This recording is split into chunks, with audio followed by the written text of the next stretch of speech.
nosotros queremos construir el socialismo. Nos hemos declarado partidarios de los que luchan por la paz. Es sentido del momento histórico. Es cambiar todo lo que debe ser cambiado.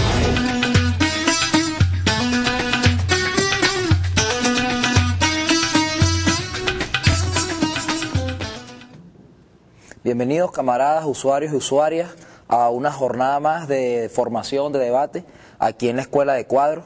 El día de hoy, bueno, estaremos grabando nuestro programa número 114 y estaremos desarrollando un texto, o debatiendo acerca de un texto de la camarada Rosa Luxemburgo, que tiene como título Huelga de masas, partidos y sindicatos. Bueno, para eso está la compañera Cira Pascual, la compañera Dubrasca Hernández, la compañera Gabriela Caterol, mi persona Carlos Rodríguez y el compañero que nos va a estar guiando en todo el tema del debate y ir profundizando en los elementos puntuales de este interesante texto, el compañero Gabriel Cabrera, al que le vamos a otorgar inmediatamente la palabra para que él nos haga allí un balance histórico y un conjunto de referencias para iniciar el debate. Sí, bueno, Gabriel, bienvenido. Bueno, gracias, Carlos, y gracias por la invitación una vez más a Escuela de Cuadros. El texto del día de hoy, de Rosa Luxemburgo, como tú decías, fue escrito en el año 1906, empezando el siglo XX, ¿no? El siglo pasado, ya tiene un poquito más de 100 años. Y bueno, fue la camarada Rosa Luxemburgo, como muchos sabrán, ella fue una revolucionaria alemana, en realidad de origen polaco, ¿no? Lo que pasa es que en esa época una parte de Polonia estaba bajo la dominación política de Rusia y también inclusive de Alemania, ¿no? Había mucha dominación ahí. Y bueno, ella hace su primera experiencia política en su país natal, en Polonia, y se integra rápidamente al movimiento socialista, que en esa época se le llamaba socialdemócrata, ¿no? Que bueno, es muy diferente a la socialdemocracia como se conoce actualmente, ¿no? Y bueno, al poco tiempo es expulsada de Polonia y termina en Alemania haciendo la mayor parte de su vida política, o por lo menos la parte de su vida política más conocida, ¿no? Rosa Luxemburgo es uno de los pilares digamos, no solamente de la teoría, sino de la práctica revolucionaria socialista, marxista, uno de los referentes que hasta ahora tiene vigencia y además que está recobrando vigencia, ¿no? Hace poco en Alemania inclusive hubo una conferencia de Rosa Luxemburgo, ¿no? Los sectores más consecuentes de la clase obrera alemana, bueno, entre todos, estuvieron también ahí impulsando eso.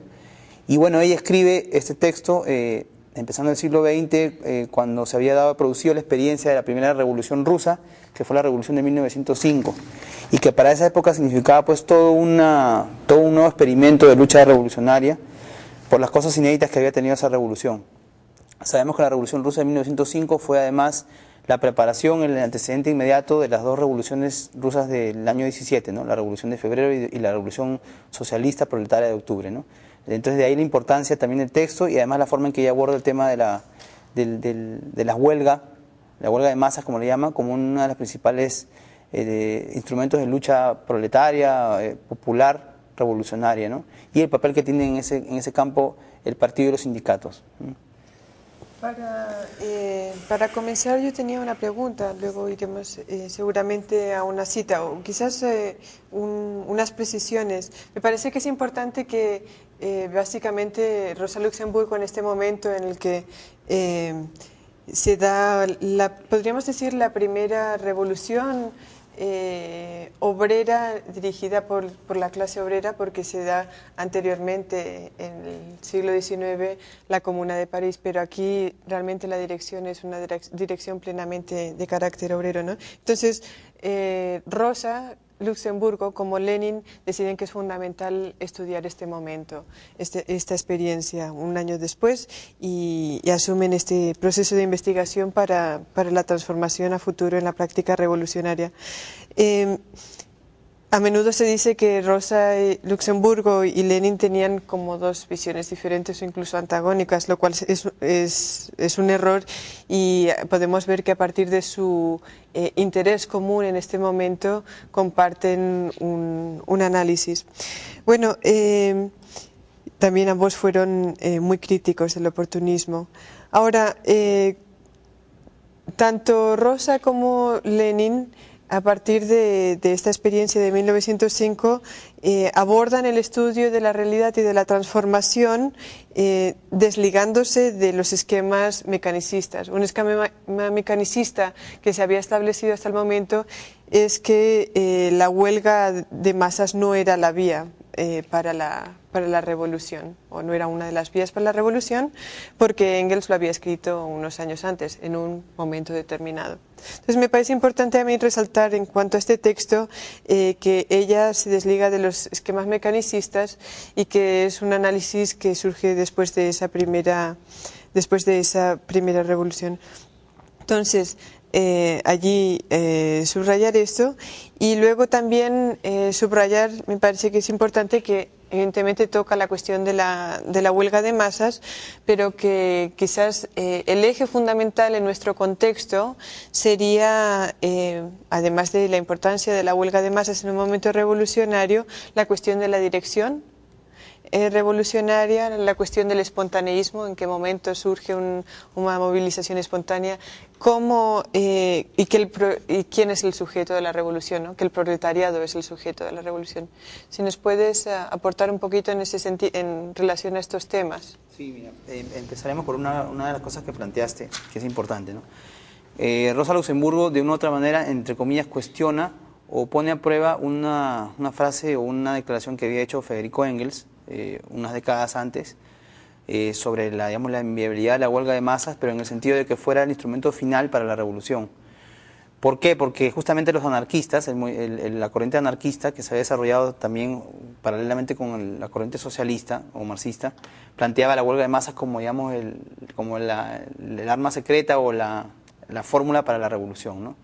Una gran huelga de masas que se desate a nivel nacional o a nivel internacional va a ser, digamos, la última batalla. Puede ser la última batalla para la revolución, porque el anarquismo tenía una concepción, con todos los aportes que ha hecho, tenía una concepción también mecánica y en cierto modo fue aislada de la realidad de ver fórmulas abstractas para lograr un objetivo, ¿no?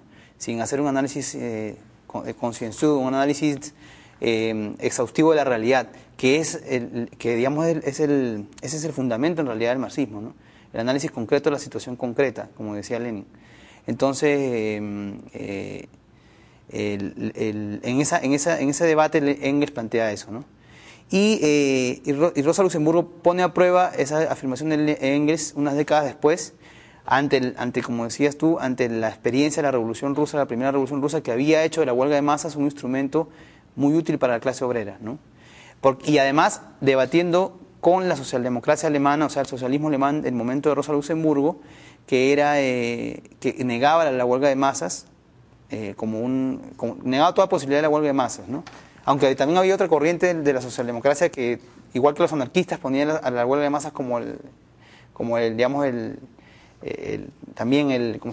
meta última o el secreto para hacer la revolución, ¿no? Pero la mayoría de la socialdemocracia negaba a la huelga de masas como un instrumento, o en todo caso decían que tenía que ser una huelga muy bien planificada previamente por el partido, los sindicatos más esclarecidos, y que se cumpliera milimétricamente como estaba en la teoría. Entonces ella más bien rescata esa huelga de masas como un arma necesaria, pero en su contexto, ¿no? Y entonces ahí estudia la Revolución Rusa como el laboratorio de la huelga de masas. Huelga de masas, cuando se refiere a huelga de masas, se entiende una huelga de grandes sectores de la clase obrera, ¿no? Inclusive en la cual se pliegan sectores que no están sindicalizados, o inclusive sectores populares que no son específicamente asalariados, ¿no? Clase obrera. Y bueno, en ese trabajo ella desarrolla, como tú dices, más allá del tema de ver la huelga de masas en sí como una medida política que hasta ahora tiene vigencia, a partir de ese análisis de la huelga de masas, ella estudia el rol de la espontaneidad del movimiento popular o proletario o obrero para desencadenar una revolución o para resolver una revolución, ¿no? Para llevarla a sus últimas consecuencias. Y entonces ella dice que no se puede absolutizar justamente el tema de la organización, como que la organización es la única vía para llegar a la revolución, o la única vía para que una revolución triunfe. No, la organización tiene un papel, tiene un rol, pero tiene que estar inserta en una gran lucha de masas, y lucha de masas que en la mayoría de los casos se desarrolla de manera espontánea por causas económicas y sociales que están por debajo de la acción política, ¿no? más o menos quizás, para empezar ahí, ¿no? ¿Podríamos ir a la primera cita? Si tienen algún comentario. Sí, Gabriela, la discusión que tú estás comentando, ¿no? Ella hace referencia a 1905, cuando se refiere a la Revolución Rusa en este momento. Eso es importante también aclararlo porque ya aquí hemos trabajado la Revolución Rusa, un texto que posteriormente ella escribe pero retoma cierta crítica que ella desarrolla en este texto, ¿no? Y ella comenta que, por lo tanto, si algo nos enseña la Revolución Rusa, que en este caso ya sabemos que es la del 905, es sobre todo que la huelga de masa no se fabrica artificialmente, que no se decide al azar, que no se propaga. Es un fenómeno histórico que en un momento dado surge de las condiciones sociales como una inevitable necesidad histórica. Por lo tanto, no se puede entender ni discutir el problema basado sobre especulaciones abstractas sobre la posibilidad o la imposibilidad, sobre lo útil o lo perjudicial de la huelga de masa. Y nos advierte: hay que examinar los factores y condiciones sociales que originan la huelga de masa en la etapa actual de la lucha de clase. En otras palabras, no se trata de la crítica subjetiva de la huelga de masa desde la perspectiva de lo que sería deseable, sino de la investigación objetiva de las causas de la huelga de masa desde la perspectiva de lo históricamente inevitable. Ahí, bueno, ella hace uso del materialismo histórico como una herramienta para interpretar las condiciones que se dan en ese momento. De hecho, a lo largo del texto comenta las distintas huelgas y las condiciones que se encontraban las clases trabajadoras en ese momento. Es importante que nos comentes ahí eso sobre que se fabrica artificialmente, porque vemos ahora que las huelgas de masa están planificadas con fechas y horas y eso, que incluso eso coarta la participación espontánea, voluntaria, incluso autónoma y sin tutela de los movimientos sociales actuales, pues. O sea, ¿cuál sería esas píldoras que nos da Rosa Luxemburgo para entender ese necesario espontaneismo a la hora de establecer una huelga de masa por condiciones dadas? ¿Tú cuando me dices que ahora se planifica, te refieres al caso de Venezuela específicamente? ¿O no, en general, ya, cuando están las huelgas de masa, ajá, o sea, las huelgas de los indígenas, de las mujeres, ya, de los obreros por la alza de los salarios, las huelgas en general por reivindicaciones, siempre hay una conducción, una tutela, y es como el fin, pues nos reunimos en la calle, hacemos el alboroto, pero no tenemos un programa consecuente que se mantenga en el tiempo. Ahora, bueno, básicamente era como entender los momentos históricos que estos se desarrollan y también entender a la huelga de masa como una medida política, como tú dices, más allá del fin, es una medida utilizable. Sí, bueno, yo creo que actualmente también muchas de las huelgas de masas no se planifican, ¿no? Siempre hay sectores que tienen la pretensión de planificar las acciones de manera milimétrica también. En realidad yo creo que eso también responde, en el fondo inclusive Rosa Luxemburgo lo hace notar, eso responde a una actitud oportunista, ¿no? De negar la lucha directa, por ejemplo, ¿no? De negar la lucha directa que en ese momento en las masas populares y obreras de Europa se estaba empezando a dar. Y además nosotros vemos de que lo que Rosa Luxemburgo dice de una otra manera se cumple después de ese escrito, ¿no? O sea, después del triunfo de la Revolución Rusa hay una serie de luchas de masa de luchas populares, de huelga de masas en Europa, y son a veces frenadas por las direcciones de los partidos, ¿no? Inclusive eso puede decirse que fue uno de los tantos factores que contribuyó a que el fascismo ascendiera en Europa, ¿no? O sea, la derecha tuviera un triunfo. Entonces yo creo que sigue habiendo ese fenómeno que a veces no se planifica, o sea, digamos, las direcciones de los partidos o de los movimientos no planifican, a veces son las masas mismas las que plantean ante su situación el desarrollo de huelgas y huelgas masivas, ¿no? Pero siempre hay que entender que detrás de esas huelgas masivas no hay solamente una causa, en ese momento, sino hay una causa económica y social que está por debajo, como decíamos. Y lo otro es que ella también distingue entre la huelga política y la huelga económica, ¿no? Mucho en su texto. Y es cierto que sí hay huelgas que son de una otra manera planificadas para acciones políticas. Por ejemplo, ella pone el caso de cuando se elimina la libertad de prensa en Rusia. Entonces el partido organiza una huelga para luchar por la restitución de la libertad de prensa, o la restitución en ese momento de la asamblea, que era la Duma, o sea, que haya de nuevo asamblea, ¿no? Una asamblea nacional, como se puede decir. Pero esas son huelgas muy puntuales que tienen una función demostrativa, pero que no son las que dinamizan de manera masiva la revolución en esa época. Y ahora yo creo que es igual. Nosotros podemos hacer una huelga para el 1 de mayo, por ejemplo, ¿no es cierto? que además se hace, en el mundo se hace, el 1 de mayo sí es una demostración de lucha que es organizada, ¿no? Más o menos organizada, planificada por los partidos obreros o de izquierda o los movimientos más consecuentes, y además ahí se pliegan otros sectores que no son obreros. Pero, sin embargo, no, si nosotros ponemos a pensar, esas luchas del 1 de mayo, esas movilizaciones del 1 de mayo no son nada ante el movimiento social que se levanta en el mundo por otras causas, ¿no? Que son mayormente económicas, ¿no? No solamente económicas, pero son mayormente económicas, ¿no?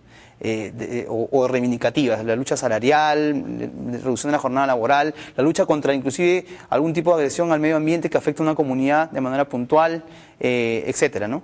Entonces, esas son las luchas que mueven a más gente. O sea, lo que estamos viendo ahorita en el mundo, en Europa, ¿no? Es la lucha contra la aplicación del programa neoliberal que afecta de manera concreta a amplias masas de la población europea. Inclusive las luchas que se están dando en el Medio Oriente, que son aparentemente políticas, tienen detrás también razones económicas. O sea, si hubo una crisis del régimen de Mubarak en Egipto, fue no solamente porque era un dictador, sino porque mantenía en situación de opresión y explotación a una gran parte de la población egipcia. Y eso es lo que hace que la gente se mantenga también ahí. O la lucha estudiantil en Chile. O sea, estamos viendo inclusive más allá del tema obrero, ¿se dan cuenta? Las reivindicaciones del movimiento estudiantil chileno y colombiano, por ejemplo, que también se está dando, son por causas económicas, ¿no? La reducción de los privilegios del bienestar educativo, del derecho a la educación, ¿no? Entonces, eso todavía se sigue dando. Pero ambos tipos de huelgas, o en este caso de luchas de masas, todavía conviven. La lucha política por causas políticas y la lucha por causas económicas, ¿no? Y eso es lo importante que rescata Luxemburgo. Pero además ella rescata la dinámica real que está detrás de eso. Y como tú mismo leías, hay que encontrar primero las verdaderas causas y las condiciones objetivas, concretas, que hacen que esas luchas se den. Eso es fundamental. Porque mucha gente en esa época y ahora no se dedican a estudiar esas causas, sino que se van a las especulaciones, pues, ¿no?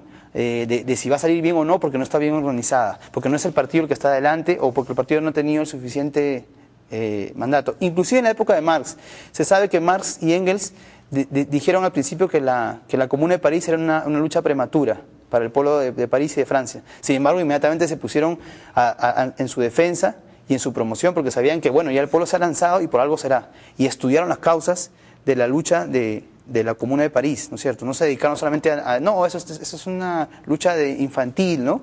De masas que no están organizadas, que no están en el partido, entonces eso va a fracasar, no. Eso más bien, ese tipo de opiniones siempre más bien han contribuido más bien al fracaso y han terminado a veces felizmente relegadas en la historia, ¿no? Yo creo que ahí como los elementos centrales, ¿no? Tú los puntualizabas allí, que por lo menos es mi percepción en torno al texto de Rosa.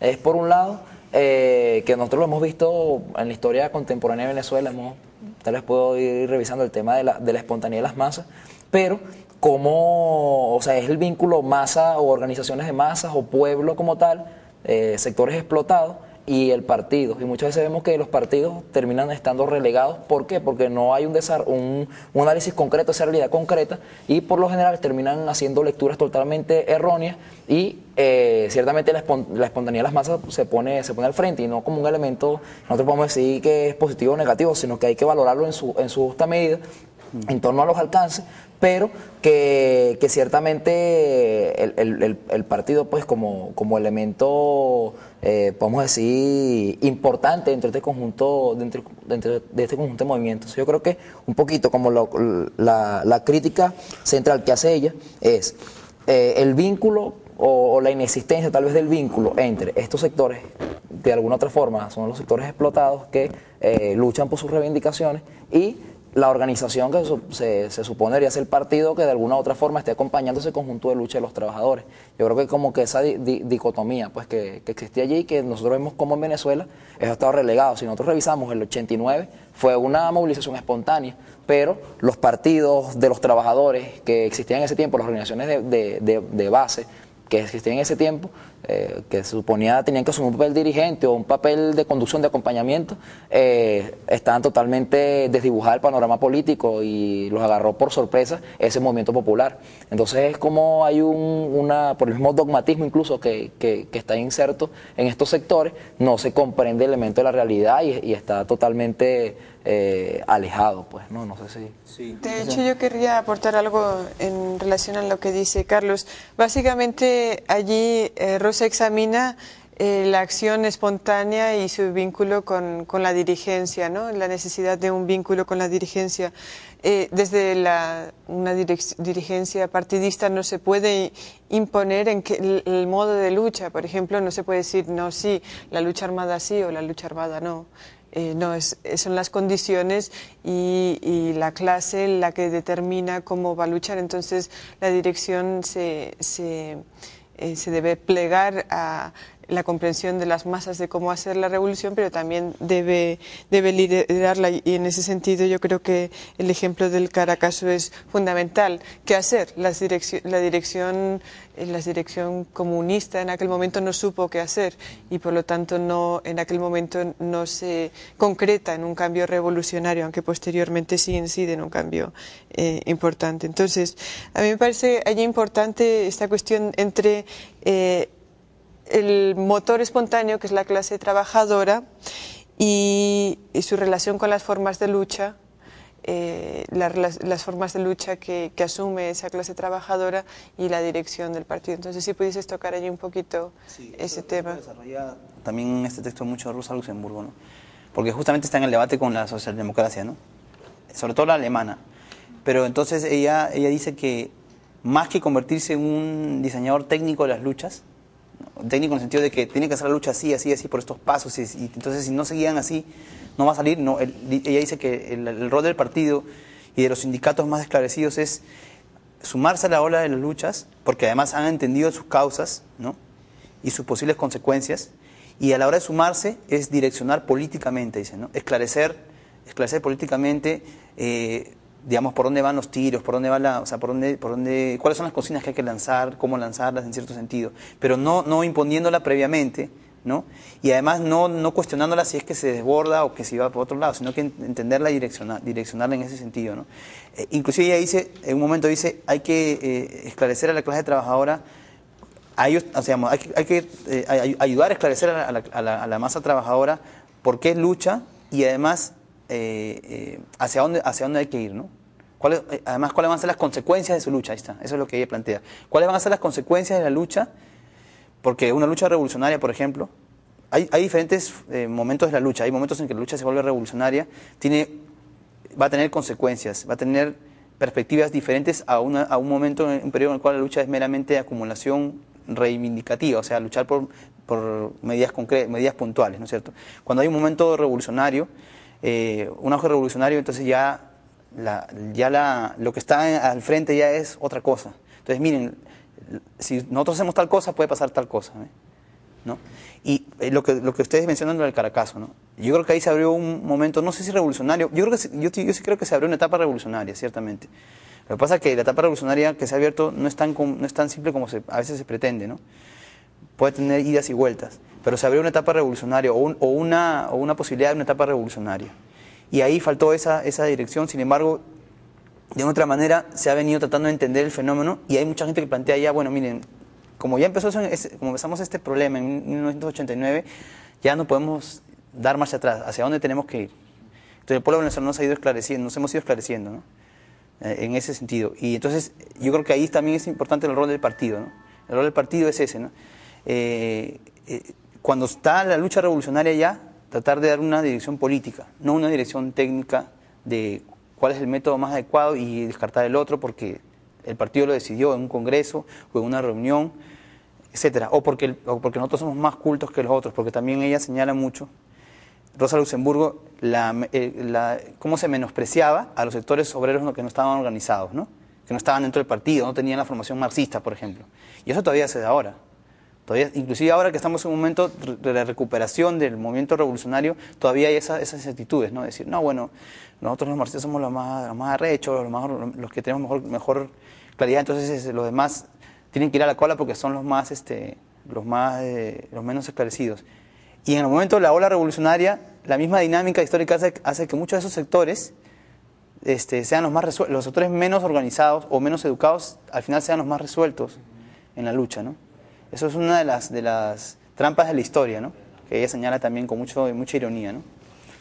Bueno, vamos a ir a un corte y cuando volvamos continuamos con la discusión. A mí me parecía antes del corte importante resaltar que también, digamos que las interpretaciones mecanicistas de la historia, estas en las que el partido determina, bueno, aquí A más B igual C, entonces tenemos que hacer tal o cual cosa, podrían decirnos que el sufragio no es una forma de lucha y sin embargo vemos que aquí en América Latina, donde todavía tenemos grandes labores en cuanto a la revolución pendientes, pero sin embargo el sufragio ha sido una forma importante de lucha.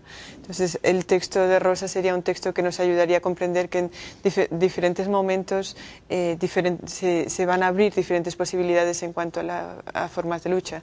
También lo mismo, pues algunos que dicen que no, la lucha armada ya es algo del pasado. Bueno, hay lucha armada en Colombia, el pueblo colombiano está levantado en armas. Entonces, a partir de este texto y de comprender que su fortaleza como teórica es porque interpretó su realidad y comprendió la forma en la que los trabajadores estaban luchando, nosotros también debemos aplicar una forma indudablemente informada por la teoría, pero de interpretar nuestro momento histórico. Estamos en Escuela de Cuadros, estamos estudiando un texto de Rosa Luxemburgo. Ya volvemos, no se aparten.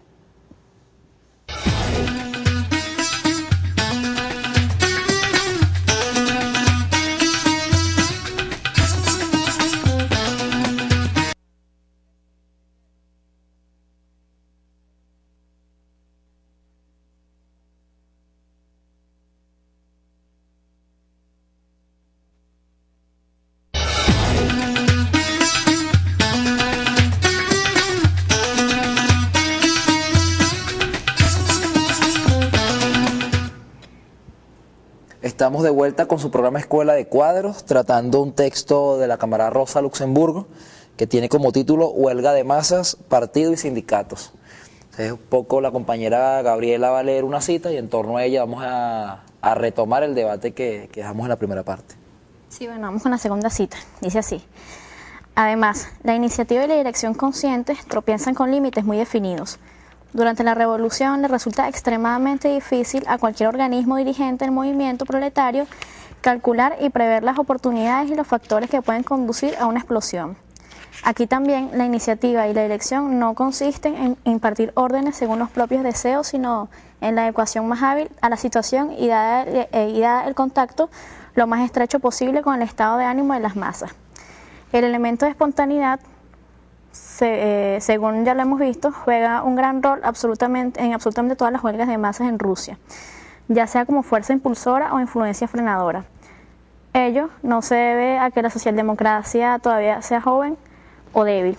En cada acto de la lucha juegan y actúan unos sobre otros tantos importantes factores económicos, políticos, sociales generales y locales, materiales y psíquicos, que ninguna acción, por pequeña que sea, puede ser dispuesta y resuelta con un problema matemático.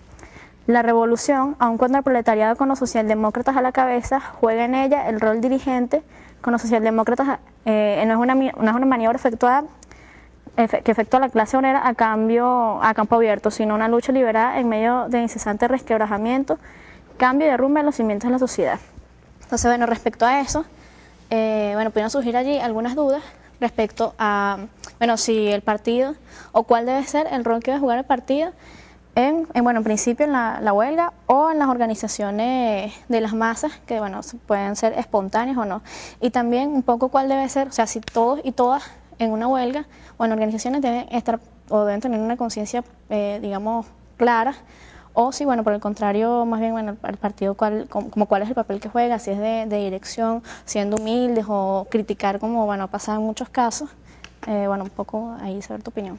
Sí, en primer lugar, para contestar esa pregunta y aclarar sobre esta cita, ¿no? En la concepción materialista, ¿no?, marxista, ya había establecido, ¿no?, a diferencia de todas las concepciones filosóficas anteriores, ¿no?, y políticas, por cierto, que la historia no se puede entender solamente por las voluntades de los actores sociales, o sea, las voluntades de las personas que están en la historia, por la voluntad de un gobierno, de un Estado, de un rey, de un ejército, de una masa proletaria o popular, ¿no? De un artista, de un genio creador, de nada de eso, ¿no? Sino, eso sirve como un elemento para entender la historia, pero finalmente las causas reales del avance histórico están debajo de eso, como una serie se juntan una serie de factores a veces invisibles que hacen que lo que uno quiere conseguir mayormente no lo consiga o no lo consiga exactamente como quería. No sé si se me entiende eso. Entonces eso pasa también en el caso de un proceso revolucionario o de una huelga o una lucha masiva, que muchas veces la intención del partido o de la organización política élite puede ser una, pero los acontecimientos no se van a desarrollar tal y como las plantea. Entonces ahí surge la crítica que estábamos diciendo a la pretensión de la socialdemocracia de dirigir de manera milimétrica, en el sentido de prever y decir cómo va a ser el futuro si la gente se pone detrás del partido, ¿no? Y menciona aquí Luxemburgo cuál es la dinámica de los procesos revolucionarios, ¿no? Que hay una serie de causas económicas, políticas, sociales, ideológicas, de carácter local o nacional, ¿no? Etcétera, que terminan determinando pues digamos el desarrollo y el final de un proceso, en este caso un proceso de lucha revolucionaria.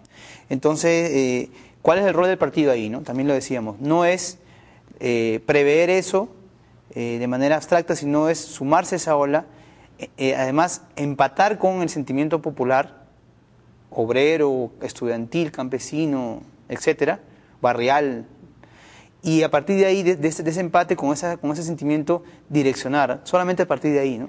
Hacia dónde deben ir las cosas para que tenga mejor resultado.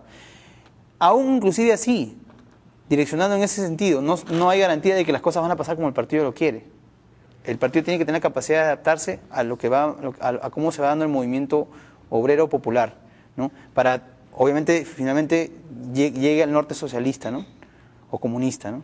Entonces va por ahí un poco la observación de Rosa Luxemburgo, ¿no? Y la huelga de masas es también una cosa muy parecida, o que no escapa a esta excepción.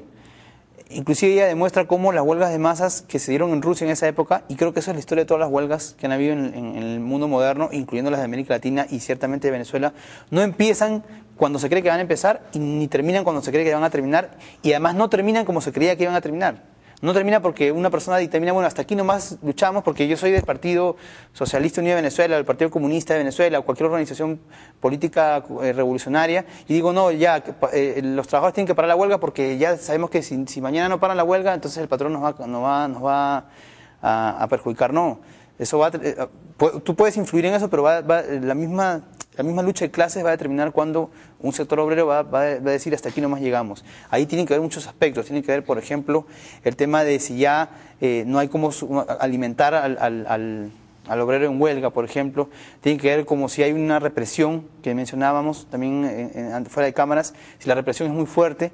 Y además, si esa represión fuerte afecta de manera, o sea, que hace que se atemorice digamos, el movimiento, o más bien avance más. A veces también ha pasado eso, ¿no? Que una acción de represión es más bien un estímulo para que la huelga o la lucha revolucionaria se avance, ¿no? Dependiendo de otras, o sea, ahí hay otros temas, ¿ven? Hay otros factores que están detrás de eso. No es solamente la acción misma de la violencia en ese sentido, ¿no? Por supuesto, eso no quiere decir que uno ame la violencia, no, sino que en la historia se ha visto que cuando hay acciones de represión no siempre significan retroceso. Porque si siempre significaban retroceso, entonces, imagínense, no se habría llegado ni a la mitad de lo que se ha llegado, ¿no? Y entonces dirían, bueno, si los policías salen a reprimir con balas, entonces hasta aquí nomás queda la huelga, ¿no? Y no es así, ¿no? Entonces esos factores son los que hay que entender, y a partir de entender esos factores el partido asume una labor. El partido o la organización dirigente que ciertamente representa, y eso no lo niega Rosa Luxemburgo, porque se podría pensar, bueno, Rosa Luxemburgo entonces es espontaneista y no cree en el partido, ¿no? Inclusive hay mucha gente que erróneamente acusa a Rosa Luxemburgo de tener algún carácter anarquista, ¿no? Pero no, o sea, ella reconoce la dirección del partido en su verdadera dimensión, que a veces se pierde esa dimensión, esa perspectiva se pierde, ¿no? Yo tenía también un poquito en relación a lo que venía diciendo la compañera Gabriela, su cita, que es muy importante, Un aporte y también una pregunta. En nuestro contexto vemos a menudo una suerte de sustitucionismo, ¿no? Cuando una figura, o se imagina también que el gobierno o incluso el partido puede sustituir a la movilización popular. Eso por un lado, simplemente como retomar aquí este hilo fundamental de Rosa en relación a nuestro contexto.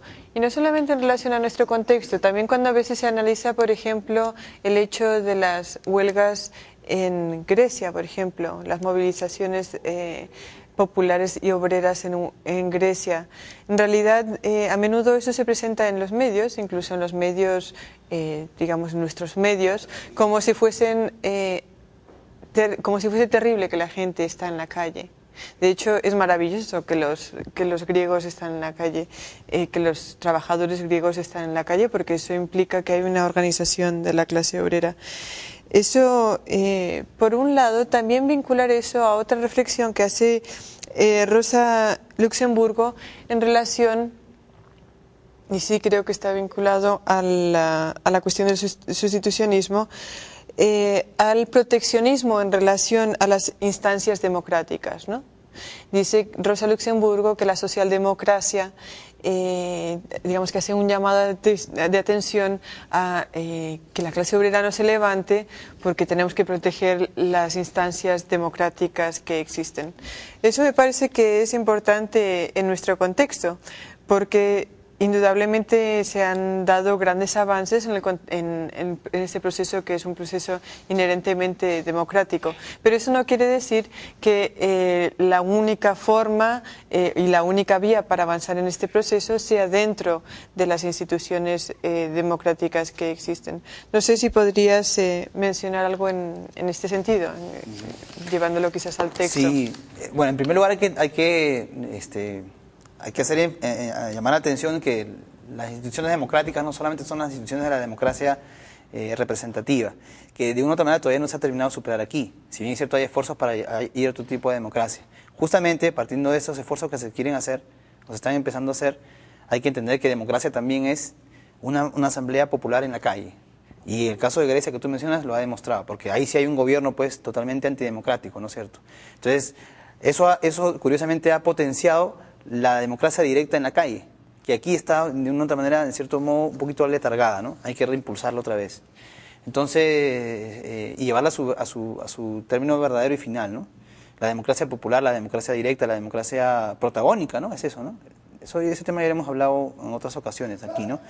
Entonces, entender eso, entender esa concepción de la palabra democrática, ¿no?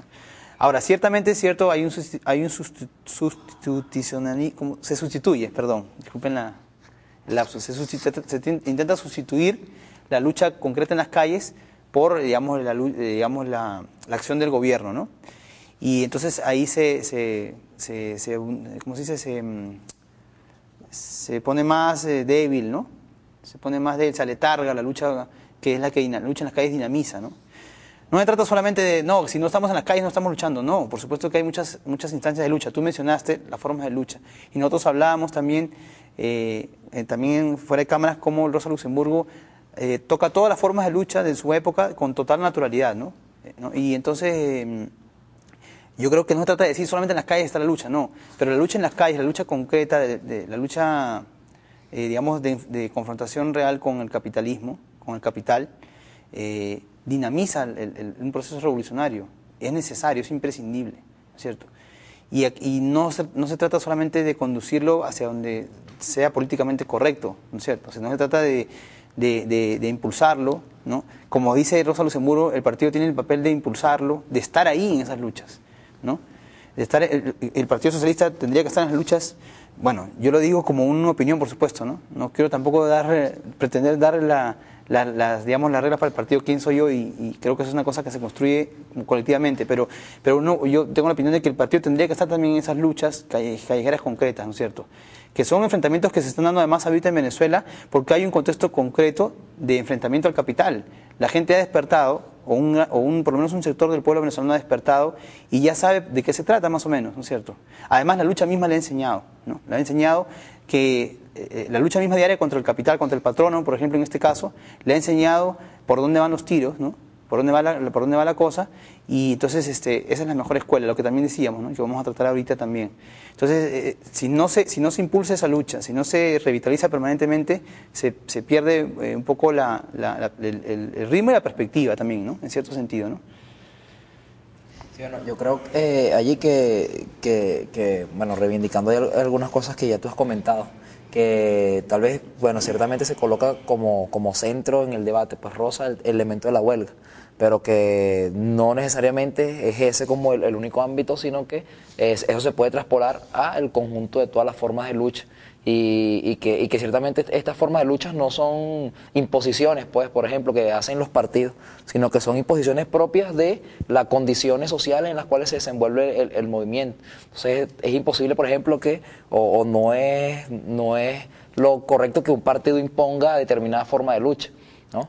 Sino que lo correcto es que el pueblo asuma determinada forma de lucha y el partido acompañe y un poco pueda ir aperturando el elemento de las perspectivas en torno, por ejemplo, las luchas reivindicativas puntuales, por ejemplo, cómo el partido se involucra en esas luchas reivindicativas puntuales y cómo en conjunto, en la cotidianidad, en la lucha, en el combate, en la calle, en el cuerpo a cuerpo, va haciendo que el mismo pueblo, esa masa que está organizada y que está movilizada, vaya ampliando su perspectiva, o sea, en torno a que tal vez el elemento no es la conquista de un salario o el elemento no fundamentalmente, sino cómo eso va mucho más allá y va a la transformación revolucionaria de la sociedad.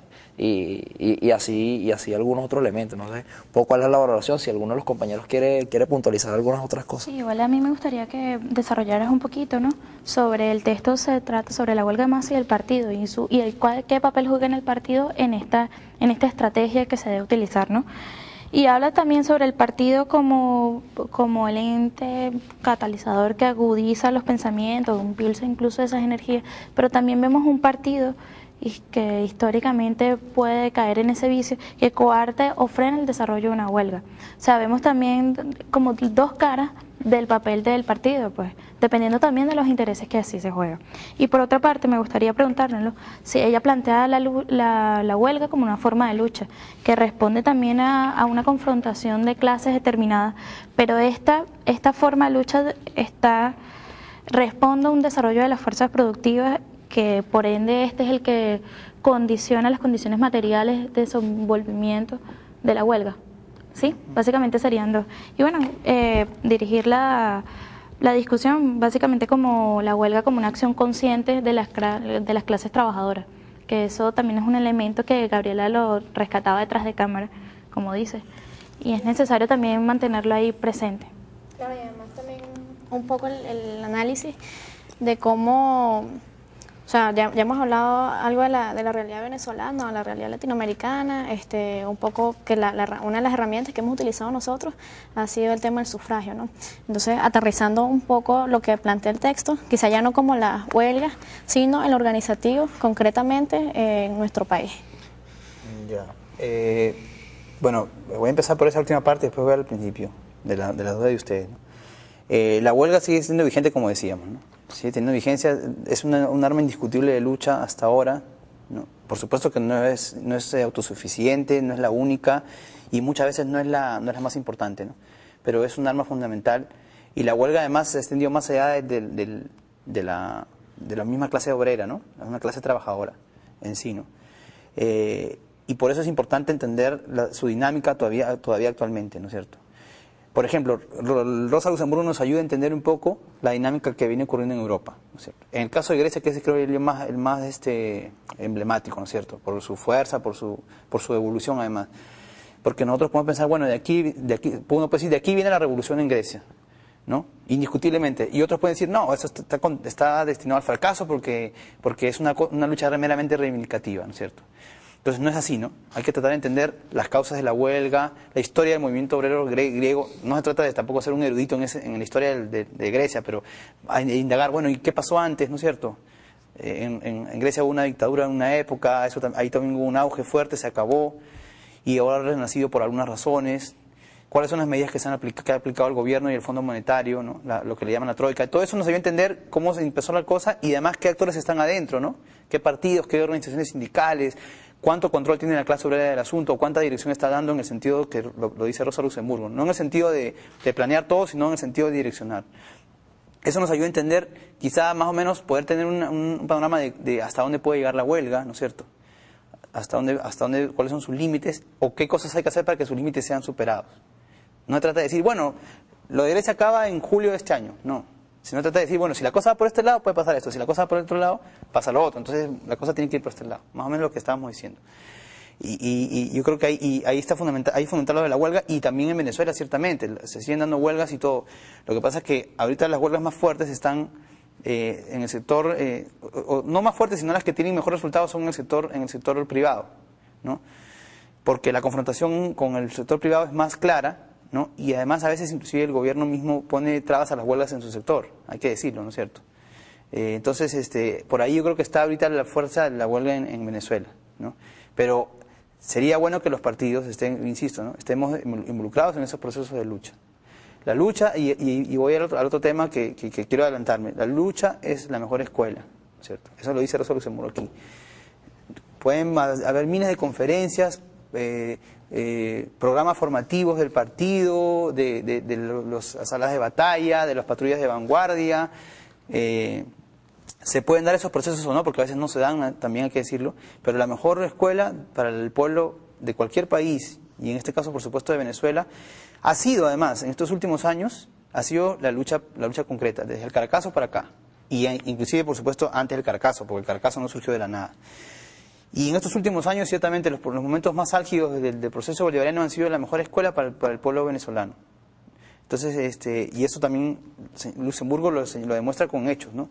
Ella hace un paralelo entre el proletariado ruso y el proletariado alemán, que es el de su país, ¿no? Y supuestamente cuando con el proletariado alemán, con la mejor organización partidaria, ¿no? Que era supuestamente el Partido Socialdemócrata Alemán, era pues la panacea del socialismo en Europa en ese momento. Con esa formación, con un grado alto de sindicalización de los trabajadores alemanes, sin embargo, ella dice de que en el fondo, demostrando en hechos, el proletariado ruso dio una lección mayor en esa revolución de 1905, ¿no es cierto? Y ya en 1906, que escribe el texto, casi un año después, ella muestra esa diferencia, ¿no es cierto? Entonces, ella dice el instinto de clase que tiene el obrero o el trabajador ruso en comparación del instinto medio obnubilado, medio adormecido que tenía el obrero alemán, ¿no? Entonces, eso es fundamental para entender el papel de la lucha, ¿no? Y entonces ahí otra vez vuelve el papel del partido. El partido también es una escuela, ¿no? El partido también enseña, educa. Educa tanto en tiempos sin pretensiones, ¿ah? Sin pretensiones tampoco podemos caer en el chantaje de que no, aquí todos sabemos igual, ¿no? Hay gente que sabe unas cosas más y hay otra gente que sabe otras cosas más. Entonces el partido puede dar pautas, algunas pautas, ¿no? Y las da tanto en tiempos de calma como en tiempos de lucha.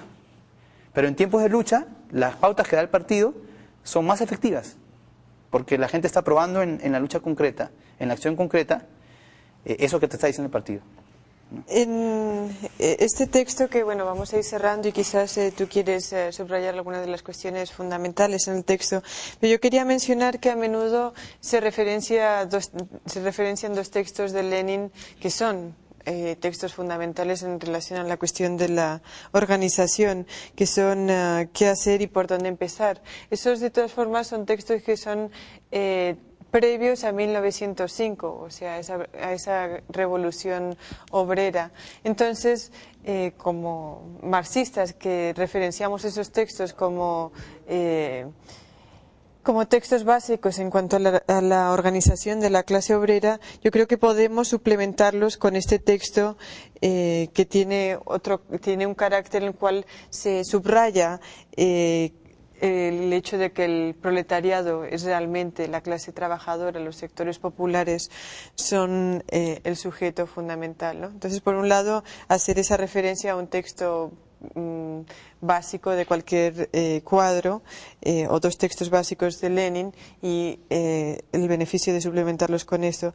Y simplemente como una especie de duda por mi parte, porque yo sí veo que en los últimos años en el sector público vemos un avance en relación al desarrollo de la conciencia, y eso pues se debe a muchos factores, entre otros el desarrollo del proceso mismo, porque las huelgas en SIDOR, las huelgas en las alcaldías, etcétera, o sea, las huelgas en el sector público sí han sido importantes y representan un avance en la conciencia de clase que merece nuestro interés. Bueno, tú también mencionabas eso, ¿no? Entonces, si quieres, muy brevemente, algunos puntos fundamentales a resaltar en cuanto al texto antes de cerrar. Sí, bueno, también parto de lo último. Claro, es cierto, no trata de decir que en el sector estatal, el sector público, no han habido y no hay huelgas y no hay acción obrera. Yo creo que más me refería a la forma en que esas huelgas a veces terminan, ¿no? O sea, en el sector obrero, se ha visto en los últimos años que en el sector privado muchas veces las huelgas terminan en expropiaciones, ¿no? En nacionalizaciones, en control obrero, ¿no? Lo que pasa después es otra historia, ¿no? En cambio, a veces en el sector público esas huelgas que sí se han conseguido cosas importantísimas en el sector de las industrias básicas es un bastión, ¿no? Y además formas de organización en el sector público, los consejos de trabajadores, por ejemplo, han tenido mucha batuta en muchas instituciones públicas que han dado ejemplo, ¿no? Pero a veces la forma en que termina la negociación, en la forma en que culminan, no tiene a veces los alcances que en otro contexto tiene la lucha en el sector privado, o sea, de un grupo de trabajadores contra un patrono privado, ¿no? Me referí un poco a eso, ¿no? Pero por supuesto que en ambos sectores está la vigencia de la huelga, que la huelga que a veces es de masa, a veces es muy parcial, ¿no? Y la vigencia de la lucha revolucionaria también, ¿no? Ahora, con respecto a lo del Lenin, sí es cierto, ¿no? O sea, hay una complementación que demuestra que no es tanto, como tú decías, el antagonismo entre Lenin y Luxemburgo. Por supuesto que hay diferencias y hasta importantes entre los dos. Yo creo que en general Lenin estuvo más acertado en la mayoría de cosas, ¿no? Pero digamos, este texto complementa lo que tú mencionabas con respecto al papel del proletariado y del partido, ¿no? Yo creo que además en la historia a veces se cayó un poco, luego de estos textos, de los de Lenin como el de Rosa Luxemburgo, o sea, cuando ya se habían escrito y que podían ser una referencia, se cayó justamente otra vez en esa priorización del partido. No solamente por los socialistas que terminaron traicionando, sino también por los mismos comunistas, ¿no? Quizás las mismas necesidades del momento, por ejemplo en la Unión Soviética, que estaba construyendo un Estado obrero, las condiciones llevaron a eso, ¿no? A que el partido en un momento tuviera demasiada relevancia y entonces eso deformó muchas cosas, ¿no? Pero lo cierto es que se dio, ¿no? Entonces estos textos nos ayudan un poco a darle no la preponderancia digamos, a la lucha de masas y a la clase misma como factor y motor de la revolución, ¿no es cierto? Y por supuesto el rol de la clase obrera aquí también se menciona, ¿no? A pesar que Rosa Luxemburgo señala de que no podemos quedarnos solamente luchando con los sindicalistas o con la clase obrera específicamente, porque sería un gran error. Pero sin embargo, ella misma con los ejemplos demuestra cómo la clase trabajadora, la clase obrera, da como las pautas, ¿no es cierto? En su misma acción, sin necesidad de dar un discurso, en su misma acción, da las pautas por dónde va ¿cómo se llama? La lucha, o sea, qué norte va. Inclusive ella pone el ejemplo de cuando en 1900, ustedes recordarán en el texto, cuando en 1904 acaba la primera oleada de huelgas en Rusia y entonces viene la guerra, ¿no? La guerra de Rusia con Japón, entonces salen todas las manifestaciones patrioteras, ¿no? Chauvinistas, y quiénes eran los que se reclutaban para esas marchas, lo que se le llama el lumpenproletariado, ¿no? Sectores, digamos, más vinculados a la malandrería en cierto sentido. Por supuesto no con eso queremos decir que el malandro para afuera, ¿no? Sino que no había pues ahí un nivel de conciencia, entonces es muy fácilmente manejado ese sector social por la burguesía para sus intereses, ¿no es cierto? En cambio, cuando el proletariado asume la lucha, ¿no? Ya más bien es una lucha antipatriotera, ¿no? No antipatriótica, sino antipatriotera, ¿no? Una lucha que se convierte en lucha de clase, ¿no? Y que además se contrasta con el liberalismo, ¿no? Los liberales en ese momento que eran menos opinadores, menos discurseros, ¿no? De discursos. Entonces ahí está también rescatado ese rol, ¿no? De la clase obrera, ¿no? Bueno, hemos llegado al final de nuestro programa por el día de hoy. Invitamos a todos los compañeros y compañeras que estuvieron siguiendo el programa a seguir profundizando en el debate político e ideológico, en la organización, en la movilización. Y recuerden que si quieren contactarnos pueden hacerlo a través del correo electrónico escuelacuadros@gmail.com. Pueden además descargar los videos y los textos que hemos estado trabajando en toda la historia de nuestro programa Escuela de Cuadros, por medio de la página katiatv.org y este programa va a ser transmitido todos los viernes a las 10 de la noche por Vive Televisión. Hasta la victoria siempre, venceremos.